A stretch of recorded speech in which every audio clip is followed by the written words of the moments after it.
have a 2003 Nissan Altima 4-liter 2.5, and it was skipping and not firing correctly. So in order to diagnose the problem, I went to AutoZone and I got code 301, which means the number 1 cylinder was misfiring.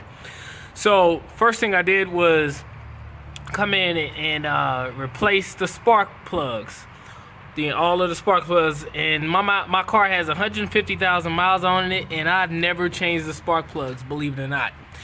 But either way, I think the spark plugs, they actually weren't even what the problem was, because when I took this number 1 coil off, I noticed oil inside of the tube, the spark plug tube.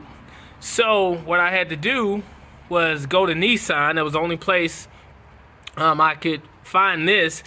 You have to replace the tube seal, which is under here, but it comes with this valve cover. It's built into the valve cover, so you have to buy the entire cover to get the new seals. I bought a new gasket. I went ahead and placed the gasket. I bought some gasket maker and put it on the corners, because I could tell there was some there. When I took this off, there was some on there, and I read up on it and showed that I should be adding that there.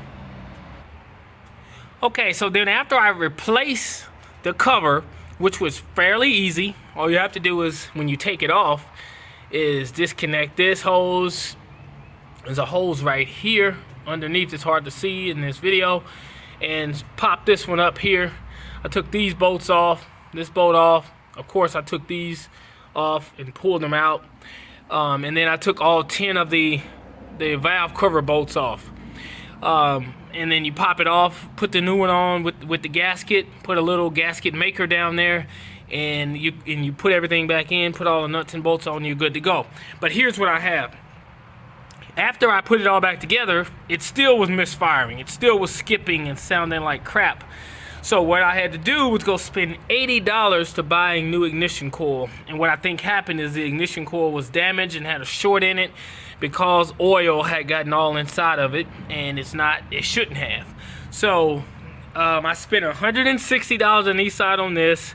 I spent about $40 or so, maybe $27 on spark plugs, and I spent $80 at AutoZone on this. So how much is that? Can't do the math that quick. Either way, it's running perfectly now, and I'm back to normal.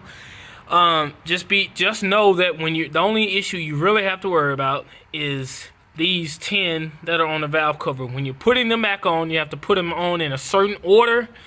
It's 1, 2, 3, 4, 5, 6, 7, 8, 9, 10. You have to put them on that order, and you need a torque wrench so that you put them on correctly.